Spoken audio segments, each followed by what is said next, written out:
Iyo nama yabaye kuri uyu wa kabiri igenekerezo rya 15 ndamukiza ku mutumba Nyabikenke muri komine Nyamurenza intara ya Ngozi, yari yatunganijwe na musitanteri wa komine Nyamurenza Dieudonné Niyonzima ari kumwe n'uwurongoye igipolisi muri iyo komine. Abari muri iyo nama babwiwe yuko uzofatwa ajabutse mu gihugu kibanyi c'u Rwanda azoca yicwa.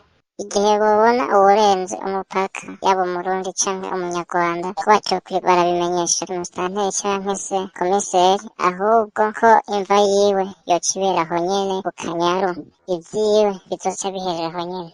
Muri iyo nama kandi bababwiye ko abafise amakenga bobaza muri komine Kabarore mu ntara ya Kayanza uko vyagenze, aho abantu babiri barashwe n'igipolisi ku mutumba Manga igihe bari bajabukanye ikawa mu gihugu kibanyi c'u Rwanda, nk'uko isoko ryacu ibandanya ribivuga.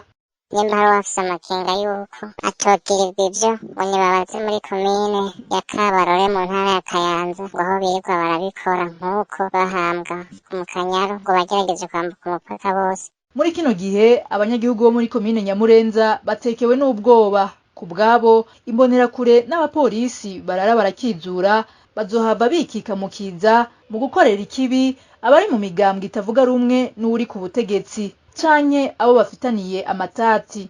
Nk'abanyagihugu rero ubwoba n'amakenga dufise nuko nk'ubu imbonerakure n'abapolisi baba barakizura bashobora kuraba nk'umwe biba biyumviriye yuko badasangiye umugambwe canke se uwo bikeka ku bintu ibi na biriya canke se ubugizi bwa nabi bagashobora nko kumusohora mu nzu yiwe bakamujana kumugira nabi mu Kanyaru bakamutayo vyikitwa yuko yariko arambuka umupaka kumbe atari vyo.